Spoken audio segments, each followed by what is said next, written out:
Hello and welcome back again. I'm Amrita and today we will be looking at an extremely interesting chapter in the study of mass communication. Before we proceed with the chapter, let us understand the importance and usefulness of the media theories that we often examine while exploring the nature of mass communication. We will begin by asking that one question that will set the tone of today's lesson. What is theory? Kurt Lewin defines theory as a way of explaining the ordering and occurrence of various events. It can also be defined as a set of systematic generalizations based on scientific observation and leading to further empirical observation. In her book, Communication Theory in Action, Julia Wood explains that apart from having a scientific value, theory also has a viable practical value. Theory's scientific value is that it teaches us how to describe, interpret, understand, evaluate, and predict a phenomenon or experience. So, taking it further from here, if theory teaches us the skills of describing, interpreting, and understanding, evaluating and predicting an experience or occurrence, such skills can become entrenched in the way we have to deal with our everyday realities.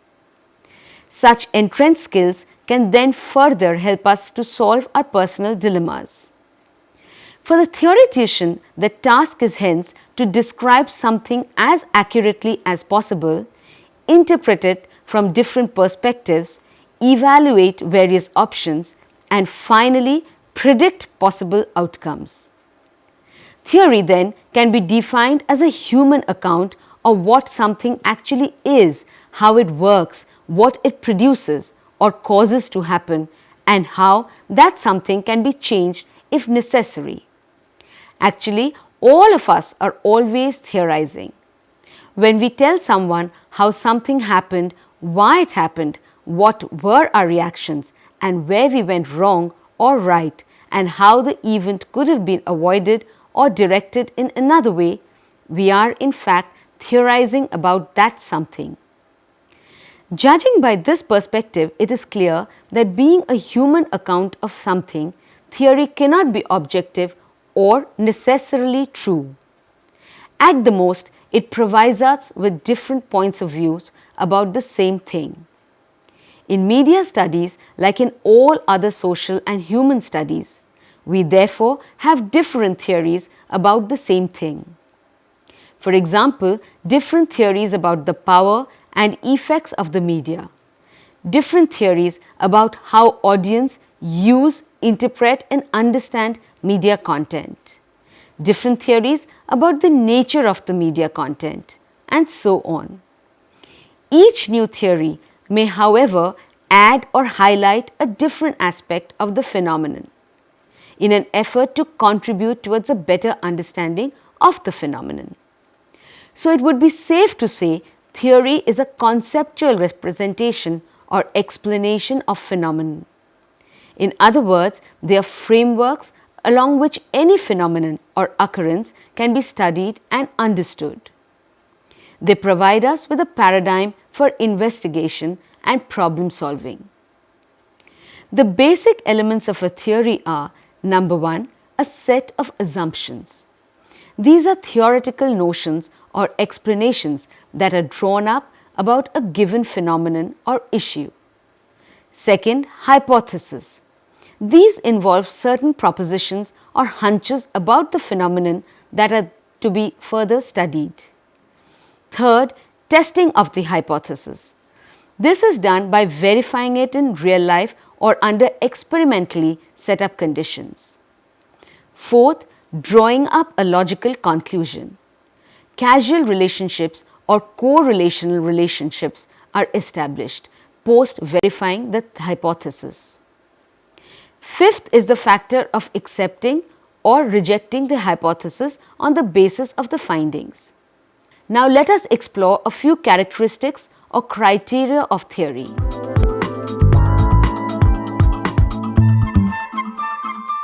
They could also be seen as criteria for a good theory.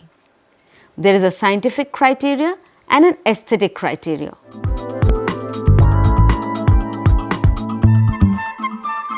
Scientific criteria includes number 1, intellectual rigor. In other words, every theory should be a product of careful analysis and giving great attention to details. This process ensures that they are testable, verifiable or systematic. Secondly, a theory has to have dynamism. Theories should be subject to change. In fact, good theories are seldom constant because they can be modified or completely repudiated once new facts emerge. Thirdly, theories should contain predictive power. Theories almost always should enable us to make predictions. However, these predictions are rarely ever realized with exactitude. Theory is in fact always a step behind reality. Fourthly, a good theory should explain many cases with a few statements and with few exceptions, if any at all. Fifthly, a theory should have the capability to be used to explain a puzzling phenomenon. It must have an explanatory power. Sixthly, there must be internal consistency. There should be no contradiction in the process. The processes involved should be the same and should agree with one another. Seventhly, theory should enable us to see a new thing or new things or should be useful for solving problems. Lastly, and most importantly, theories must be useful. It must have practical utility. Then they can be used to solve real life problems and issues.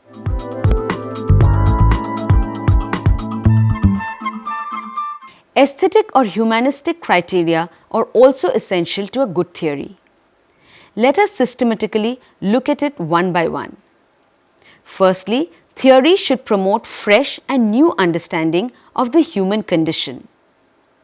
Secondly, theories should have the capacity to stimulate or generate change of societal values. Thirdly, theories should have an aesthetic appeal. In other words, theories should have the capacity to capture our interest and imagination or stimulate our curiosity. Fourthly, good theories should always have community agreement or acceptance and support by a community of like-minded scholars. Lastly, theories should preferably contain the capacity for social reforms. They should have the ability to carry out useful reforms and changes in the society. The changes being mostly socio-economic in nature. Now let's ask ourselves, why do we even need to study theories? This is mainly because theories help us to manage realities. Kurt Lewin says that theories enable us to put facts in perspective and to predict what will happen even before the events we are theorizing about gets completed. M. Griffin takes this forward, writing that a theory is an idea that explains an event or behavior. It brings clarity to an otherwise jumbled situation. It draws order out of chaos, synthesizes the data, focuses our attention on what's crucial, and helps us ignore all that which makes little difference. Mass communication theory, which originated from sociology, describes, explains, interprets, predicts, and tries to better the media's relationship with its audiences and other social structures. Today, the media is one of the most important structures and institutions in society, and therefore one of the most important and invasive socialization tool. It is the media that puts us in contact with other structures and institutions. Through the media, we learn about our histories, our politicians, the big issues plaguing society like poverty, gender bias, HIV/AIDS, and so on. Also, through soaps and films, we learn about the values and norms of society. Therefore, the main goal of media theory is to describe and, if necessary, change the social relations between the media and the society, and also the relationship between the media and its audience. According to Kaplan, a theory enables us to make sense out of a disturbing situation.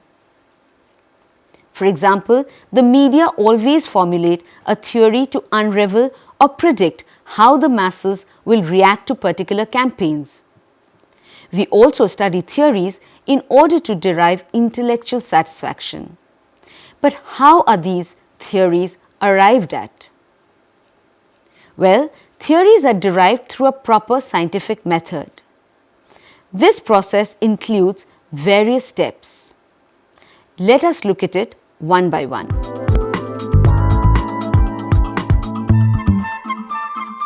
The first step is conceptualizing.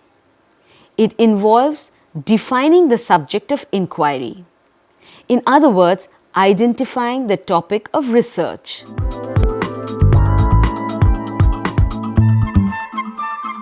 The second step is operationalizing.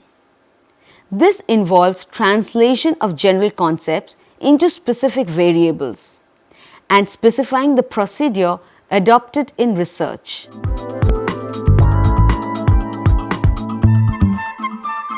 The third step includes observation.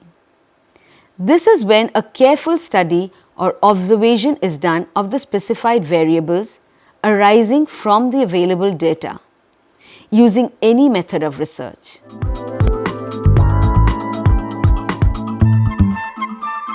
The fourth step involves analysis. This involves extracting meaning from the facts observed.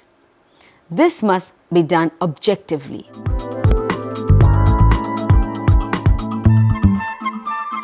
The fifth step pertains to testing. Here, the results of the analysis are used to test the hypothesis or research questions that were raised in the study.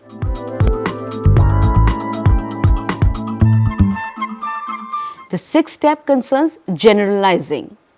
The findings from the test are used to make some generalizations regarding the subject of inquiry.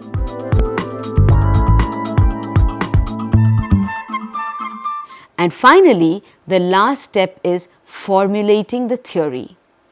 Here, the theories are put together keeping in mind the generalization made as a result of the analysis and testing. Theories could eventually lead to a law if it has been repeatedly tested without being disproved or substantially modified. Laws are difficult to come by in social sciences because we study human organization and behavior, which are capricious. Hence, theory and research are closely related through the scientific method. Both theory and research may be seen as two sides of the same coin. Any scientific assertion needs to have both logical and empirical support. That is, it must make sense and align with observations in the real world. Theory provides the logical support while research provides the empirical or observation support. Many scholars believe that theory does not necessarily need to rectify something. The act of describing, explaining, and understanding something is in itself enough. However, critical scholars disagree and feel critical theory, especially the theories with regard to social sciences and media, does need to reform. In other words, a theory about the media's reporting of gender issues should lead to media practitioners evolving and changing the ways and habits of reporting gender matters, even if it only means to be a little more sensitive about reporting gender issues. During the yellow journalism era, most media practitioners did not care much about the niceties of accuracy, public sensitivities, and credibility of the news that they were serving. But in the first decade of the 20th century, a crusade began among some media professionals. and various social elites to clean up the media and make them more credible and responsible. Professionalism suddenly became the rule, and there arose a need for some sort of a theory to guide this media transformation. The idea being that this theory should answer questions like, should the media only look for profits while distributing content? Does a media professional have a responsibility to provide some essential public service, even if it is at the cost of earning profits? Should media become involved in identifying and solving social problems? Is it imperative that the media takes on the role of a watchdog? How should the media behave in times of crisis? Answers to questions like these can be found in the normative theory.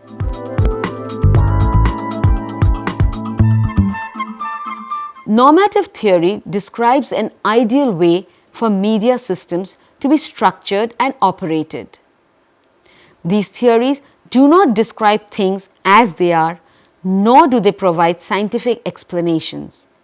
Instead, they describe the way things shall be if some ideal values or principles are to be realized. Normative theories come from many sources. Sometimes media practitioners themselves develop theories. Sometimes social critics or academics develop them.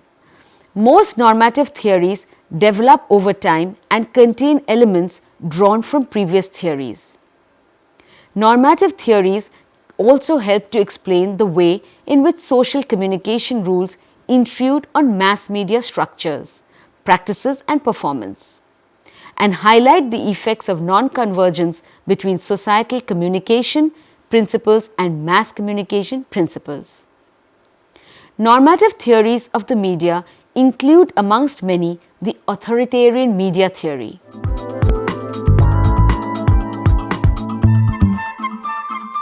This is the oldest of all the press theories.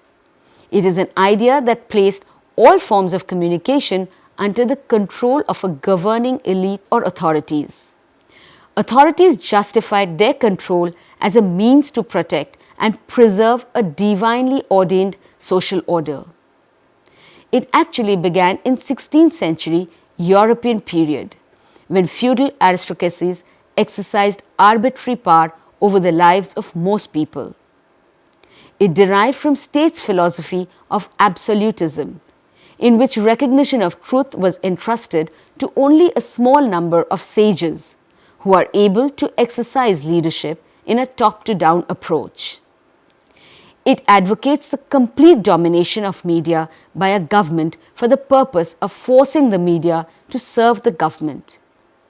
And the media was forbidden to criticize the government or its functionaries. The media in an authoritarian system are not allowed to print or broadcast anything which could undermine the established authority, and any offense to the existing political values is avoided. The authoritarian government may go to the extent of punishing anyone who questions the state's ideology. The fundamental assumption of the authoritarian system is that the government is infallible. Media professionals are therefore not allowed to have any independence within the media organization. Also, foreign media are subordinate to the established authority, in that all imported media products are controlled by the state. Authoritarian media still operate today in countries where the press is largely owned or controlled by repressive government. The instruments of authoritarian control include repressive legislation and decrees, heavy taxation, direct or subtle control of staffing and of essential production inputs like newsprints, prior censorship and suspension of production. Soon this theory gave way to the libertarian media theory, or what is more popularly known as the free press theory.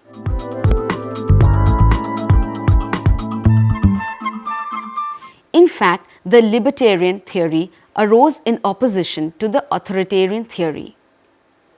Modern libertarian thought emerged sometime in 16th century Europe an era where feudal aristocracies exercised arbitrary power over the lives of most people.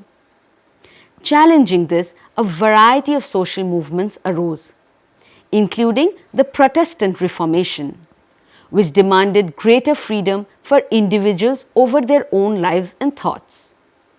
The libertarian theory prescribes that an individual should be free to publish what he or she likes and to hold and express opinions freely.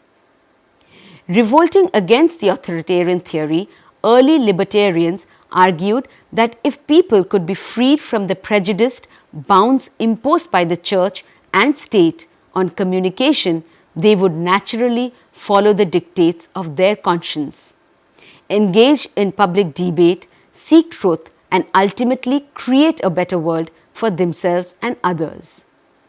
They argued that media should be regarded as a self-regulating marketplace of ideas.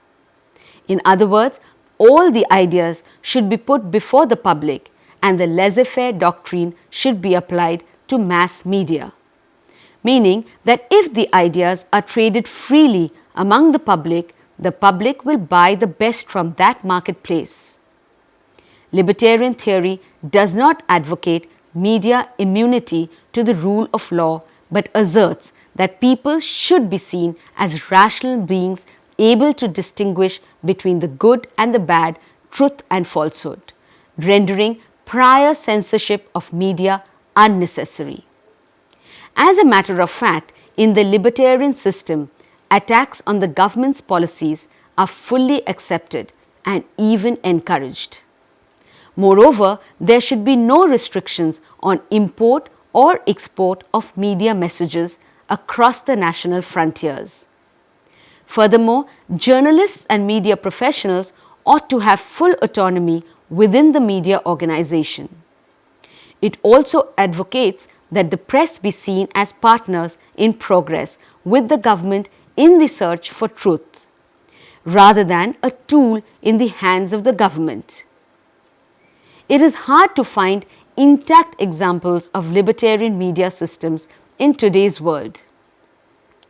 Though the clearest expression of free press theory is found in the First Amendment of the American Constitution, which states, "Congress shall make no law abridging the freedom of speech or of the press." But the US media system has tendencies of authoritarianism as well. Similar strains of authoritarianism are also seen in the Soviet communist media theory. In fact, because there are only a few communist countries now, namely North Korea, China and Cuba, the authoritarian and communism concepts are typically discussed as one.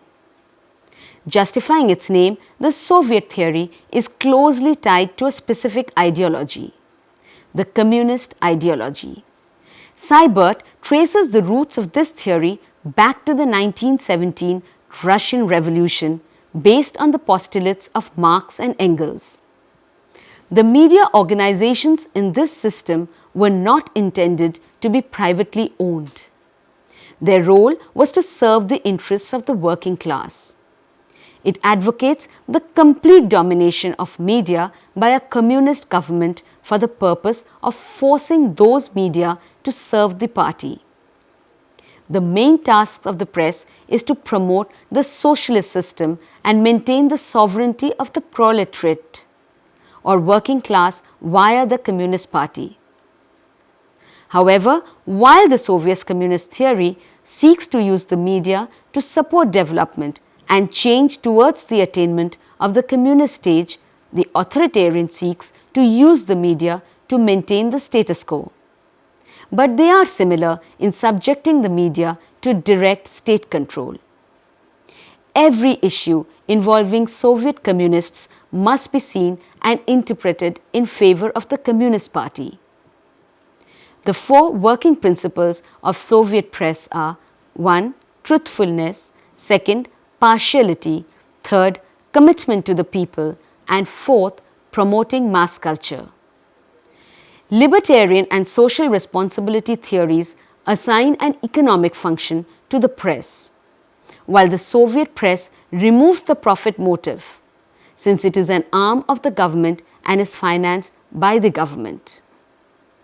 Libertarian and social responsibility theories expect the media to raise social conflict to the level of discussion.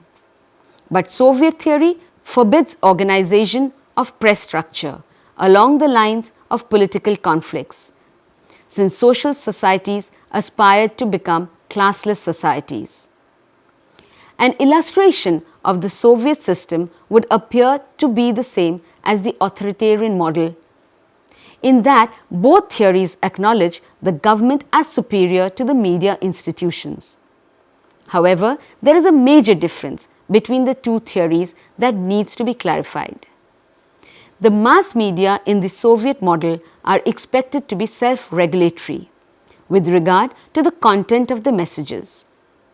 Also, the Soviet theory differs from the authoritarian theory in that the media organizations adhering to the Soviet theory have a certain responsibility to meet the wishes of their audience.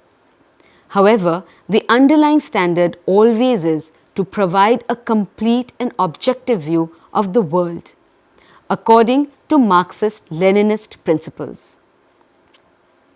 The social responsibility media theory emerged as a result of conflict between professionalism and self-regulation of the press and pressure for greater regulation of the media. This conflict mounted throughout World War II and continued during the anti-communist agitation that followed. So that's all for today. I hope this chapter has cleared some of the doubts that you would have had with regard to media theories. We will continue with this lesson in the next episode of Nature of Mass Communication. Goodbye.